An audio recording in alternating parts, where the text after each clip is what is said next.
Hello बच्चों, कैसे हैं आप सभी। तो आज का class model paper class 10th mathematics का हम लोग पढ़ने जा रहे हैं।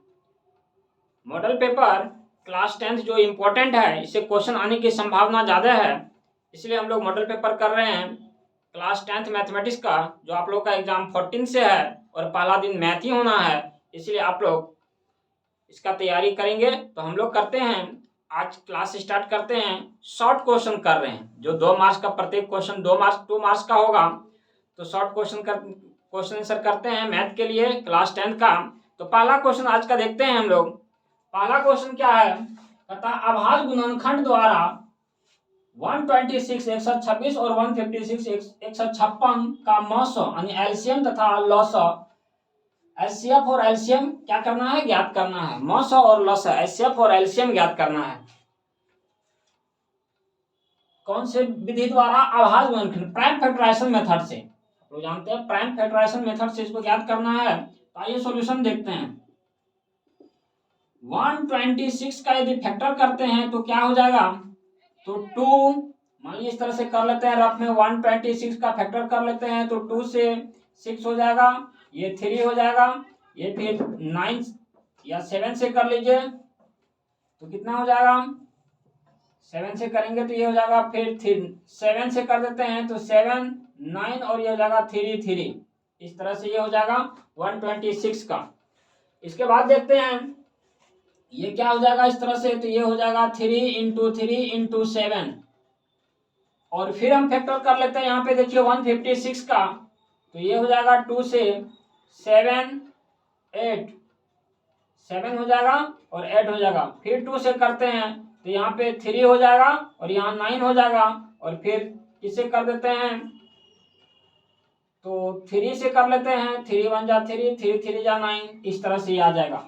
इस तरह से फैक्टर देख रहे हैं तो 156 का जो फैक्टर हो जाएगा वो आ जाएगा 2 इंटू 2 इंटू 3 इंटू 13, इस तरह से फैक्टर हो जाएगा। तो अब देखिए इसमें कॉमन क्या है, ध्यान से देखिएगा, तो कॉमन 2 है और यहाँ पे कॉमन 3 भी है। तो 126 तथा 156 का मौसो क्या हो जाएगा, 2 इंटू 3 इक्वल टू 6। 126 तथा 156 का लॉस यानी लघुत्तम समापवर्तक एलसीएम कितना हो जाएगा लॉस। तो अब ये देख लीजिए यहाँ पे मैक्सिमम पावर जो है 2 पे वो 2 टू दी पावर 2 है, और 3 पे maximum power 3 to the power 2 है, और 7 भी है और 13 भी है। ये हो जाएगा कितना 4, और ये जाएगा कितना 9, और ये कितना हो जाएगा, तो 7 इंटू 13। इसको जब गुना करेंगे आप तो क्या हो जाएगा जानते हैं, ये हो जाएगा 36 और ये हो जाएगा 91। ये कितना हो जाएगा 91, और दोनों को जब मल्टीप्लाई कीजिएगा तो आपका हो जाएगा कितना, देख लीजिए आपका हो जाएगा 3276 ये वैल्यू आ जाएगा। यही आपका लॉसो हो गया और ये क्या हो गया मौसो। तो मौसो हो गया 6 और लॉस हो गया इतना, यही ज्ञात करना था। दूसरा क्वेश्चन देखते हैं आज का हम, सेकेंड क्वेश्चन, इसको हटा लेते हैं। सेकेंड क्वेश्चन देखते हैं, कहता यदि px बराबर 2x square plus 3x minus 5 हो तो p3 और p माइनस 3 का मान ज्ञात करें। यह बहुपद का है, पोलिनोमियल का क्वेश्चन है। कहता है इफ द पोलिनोमियल इतना then find the value of p3 and p minus 3। तो पोलिनोमियल आपके पास मालूम है, सॉल्यूशन देख लीजिए। तो px का मान कितना दिया हुआ है यहाँ पे, तो 2x square plus 3x minus 5, और p3 का मान ज्ञात करने का आ रहा है। तो p यहाँ पे 3 रख दीजिए, x यहाँ पे 3 रखेंगे तो 3 का स्क्वायर प्लस हो जाएगा 3 इंटू 3 माइनस 5, ये हो जाएगा कितना 2 इंटू 9 प्लस 9 माइनस 5, ये हो जाएगा 18 प्लस 9 माइनस 5, और ये हो जाएगा क्या 27 माइनस 5, ये हो जाएगा 22। ये 22 किसका वैल्यू आया, p3 का। ये p3 का वैल्यू यहाँ पे निकल गया है 22, ये p3 का वैल्यू आ गया। p3 का वैल्यू यहाँ पे आ गया आपका 22। फिर क्या कह रहा है अगेन कि p माइनस 3, ये देखिए p3 का वैल्यू निकाल दिए, अब p माइनस 3 का कह रहा है पुनः, अब p माइनस 3 का मान निकालना है, एक्सप्रेशन वही है। तो ये हो जाएगा 2x क्यू x स्क्वायर है, सॉरी तो ये 2x² प्लस 3x माइनस 5, ये हो जाएगा 2 इंटू माइनस 3 का whole square plus 3 into minus 3 minus 5, ये कितना हो जाएगा जानते हैं 9 2 या 18, और ये हो जाएगा -9 और -5, तो हो जाएगा 18 माइनस हो जाएगा 14 और ये हो जाएगा 4। एक आंसर ये भी हो जाएगा, एक आंसर ये भी हो जाएगा, और इस तरह से इसका आंसर आया यहाँ पे। तो आप क्या कीजिए, ये दोनों को नोट कर लीजिए, फिर नेक्स्ट क्वेश्चन करते हैं हम लोग, इसको नोट कीजिए।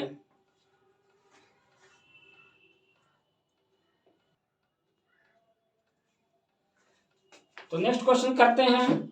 अभी हम लोग क्वेश्चन नंबर 1 और 2 देखे हैं, अब हम लोग नेक्स्ट क्वेश्चन करते हैं, इनको हटाते हैं। तो ध्यान से देखिए, ये क्वेश्चन आने की संभावना काफी अधिक है, बोर्ड के द्वारा जारी किया गया मॉडल पेपर है ये।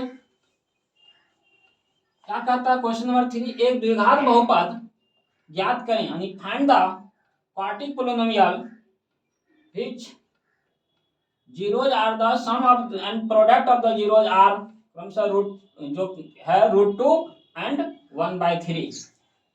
तो कहता है शून्यकों का योग, यानी सम ऑफ द जीरो। तो हम लोग जानते हैं सॉल्यूशन, देखिए zeros, sum of zeros alpha plus beta बराबर क्या होता है -b/a, और -b/a दिया हुआ है कितना √2। मतलब कहने का यदि इसको आगे बढ़ाते हैं हम, तो b/a हो जाएगा -√2/1। ठीक उसी प्रकार से यहाँ देखिए, और शून्यकों का योग हो गया, और गुणनफल आप जानते हैं अल्फा इंटू बीटा क्या होता है c/a, और c/a क्या दिया है 1/3। इट इम्प्लाई दैट c/a का मान हो गया 1/√3। अब क्या करते हैं, अब हम लोग क्या करते हैं, दोनों हरों को बराबर करते हैं। दोनों तरफ जो हर है, यानी a का मान है, देखिए यहाँ पे 3 और यहाँ पे a, तो दोनों को हर बराबर कर लेते हैं। तो दोनों तरफ हरों को बराबर करने पर, जब इसको बराबर करेंगे ध्यान दीजिएगा, तो क्या हो जाएगा, यानी कि 3 है और यहाँ पे क्या है 1 है, तो 3 से गुना कर देते हैं, तो ये हो जाएगा b/a इक्वल टू हो जाएगा -3√2/3। और यहाँ पे देखिए क्या है, इधर क्या है c/a में, देखिए तो c/a में भी क्या है 1/3 है।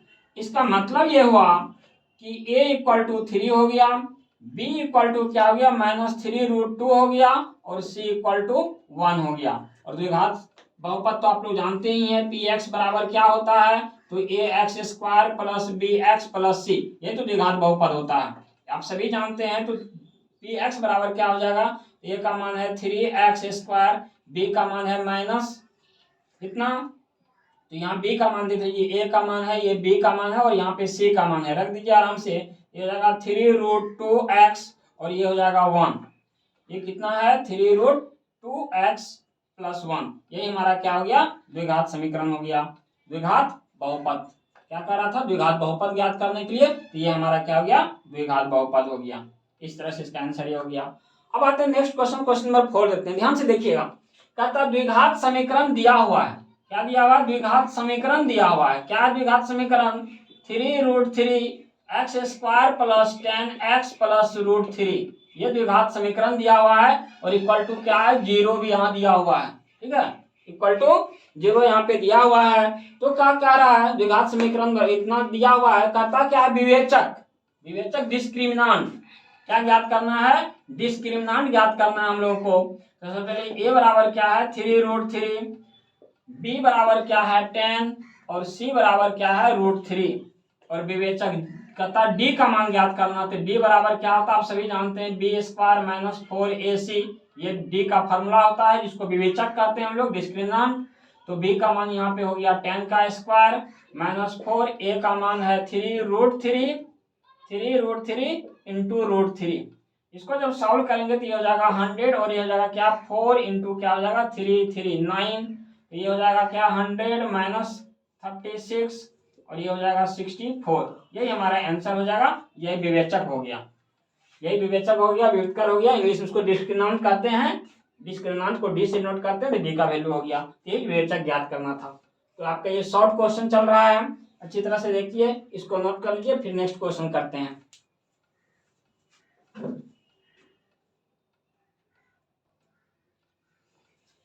तो आइए नेक्स्ट क्वेश्चन करते हैं। आज का क्वेश्चन नंबर 5 देखते हैं। ये सबको हटा देते हैं, आप लोग समझ रहे हैं, सभी पढ़े हुए हैं, इसलिए बिल्कुल ही अच्छी तरह से रिवाइज कर लीजिए और इस मॉडल पेपर से हो सकता है क्वेश्चन ज़्यादा से ज़्यादा इससे आ जाए और इस टाइप का क्वेश्चन तो आएगा ही आएगा।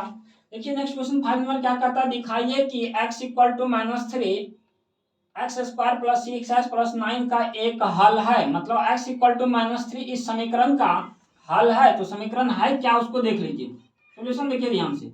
समीकरण है x square plus 6x plus 9 equal to 0 और x का मान किसके बराबर है, यहाँ ध्यान से देखिए तो x का मान -3 है। तो x के ऊपर -3 रख दीजिए।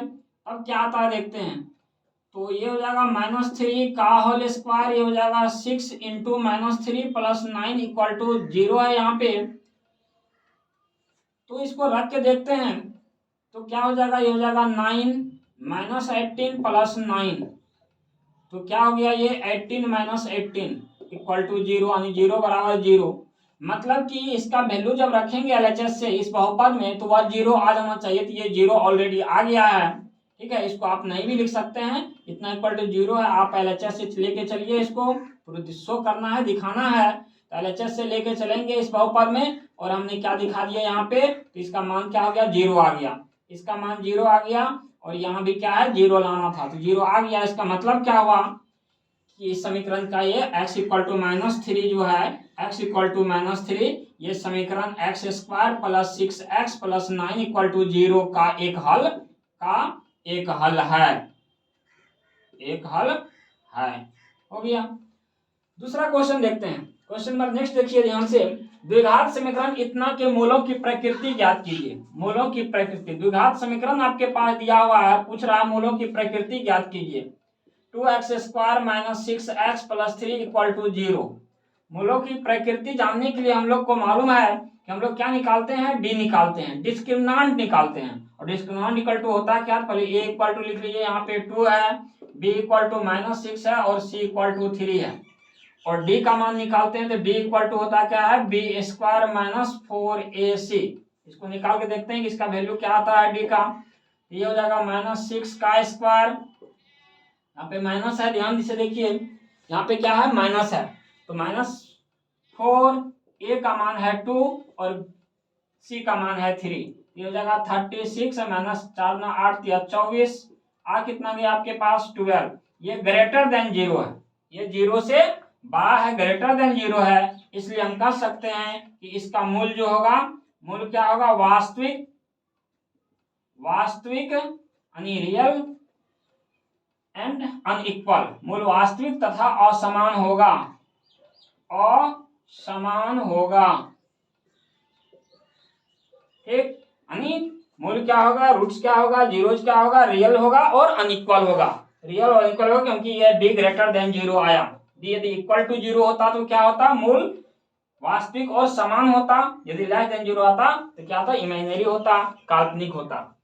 तो इस तरह से क्या हो गया कि मूल वास्तविक होगा और असमान होगा। तो ये समझ गए आप लोग। इस तरह से 2 मार्क्स का क्वेश्चन आप लोग को आएगा, इसको नोट कर लीजिए। नेक्स्ट क्वेश्चन करते हैं फिर, काफी इंपॉर्टेंट क्वेश्चन, इसको इस टाइप का ही क्वेश्चन आने वाला है। अगर कोई क्वेश्चन नहीं आएगा, इस टाइप का ही क्वेश्चन आएगा, इसलिए आप लोग इसको ध्यान से देखिए और नोट करते जाइए।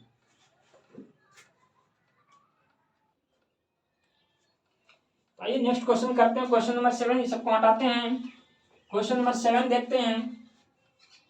क्वेश्चन नंबर 7 भी, क्वेश्चन नंबर 7 देखिए। क्वेश्चन नंबर 7 क्या है, एपी से है, अरिथमेटिक प्रोग्रेशन आप लोग पढ़े थे, समांतर श्रेणी, समांतर श्रेणी से क्वेश्चन है ये। देखिए क्या कहता है, कहता है 18 एपी है, ये एपी से क्वेश्चन है कि 18 15 1/2 13 डैश डैश डैश का कौन सा पद -47 है, कौन सा पद -47 होगा, इतना का। तो ध्यान दीजिएगा, a इक्वल टू यहाँ पे 18 है, d का मान निकालते हैं तो d का मान हो जाएगा क्या, ये 38 31 31/2 -18/1। इसको जब सॉल्व करेंगे तो ये हो जाएगा 2 और ये जाएगा 31 -36, ये हो जाएगा -5/2। ये d का मान हो गया और a n दिया हुआ -47। तो निकालना क्या है, ध्यान दीजिएगा, n यानी n निकालना है, n इक्वल टू व्हाट, कौन सा पद, कौन सा पद मतलब n equal to what, n का मान निकालना है। यहाँ पे कर देते हैं n equal to what, n का मान निकालना है। तो हम निकाल से फॉर्मूला लगाते हैं, ए एन इक्वल टू आप लोग जानते हैं a plus N minus one into D, और ए एन मालूम है -47, ए का मान तो मालूम है आपके पास 18 और एन नहीं मालूम है तो निकालना है, डी अभी निकाले 5/2। इसको इधर लेके आइए तो 47 -47 ध्यान दीजिएगा यहाँ पे, ये हो जाएगा -47 -18 पलटू हो जाएगा n-1 इंटू -5/2।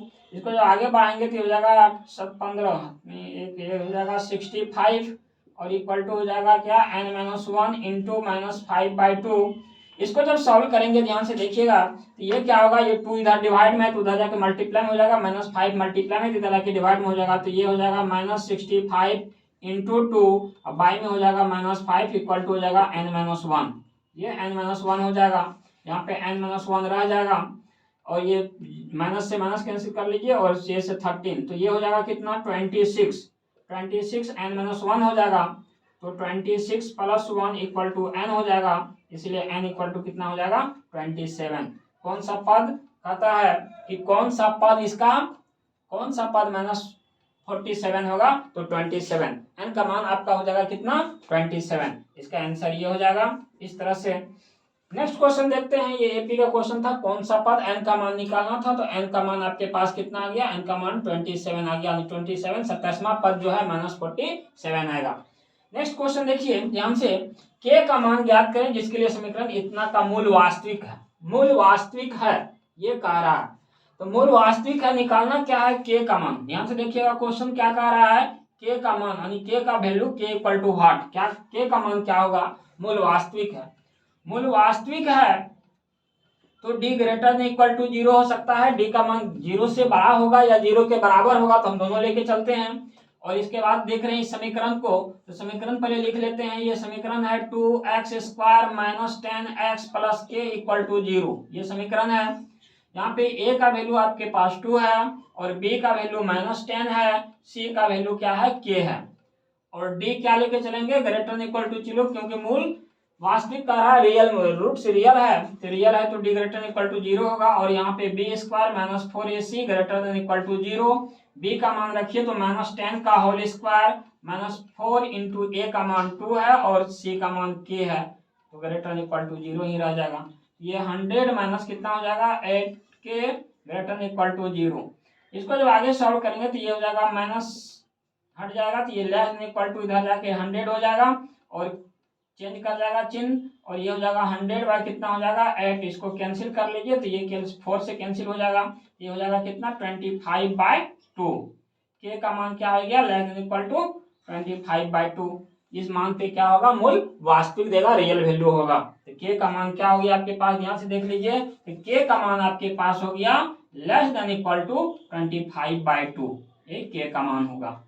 इस वैल्यू पर क्या होगा, के का मान लेस देन इक्वल टू 2 पर क्या होगा लेस देन इक्वल टू पर लेस देन इक्वल टू 25/2 पर इसका मान क्या होगा वास्तविक होगा, कहता किस के का मान ज्ञात कीजिए, के का मान निकाल दिए। इस तरह से आपका ये आंसर हो गया यहाँ पे, तो इसको नोट कर लीजिए, फिर हम लोग नेक्स्ट क्वेश्चन करेंगे, क्योंकि ये काफी इंपॉर्टेंट क्वेश्चन, इस टाइप का क्वेश्चन आता ही आता है।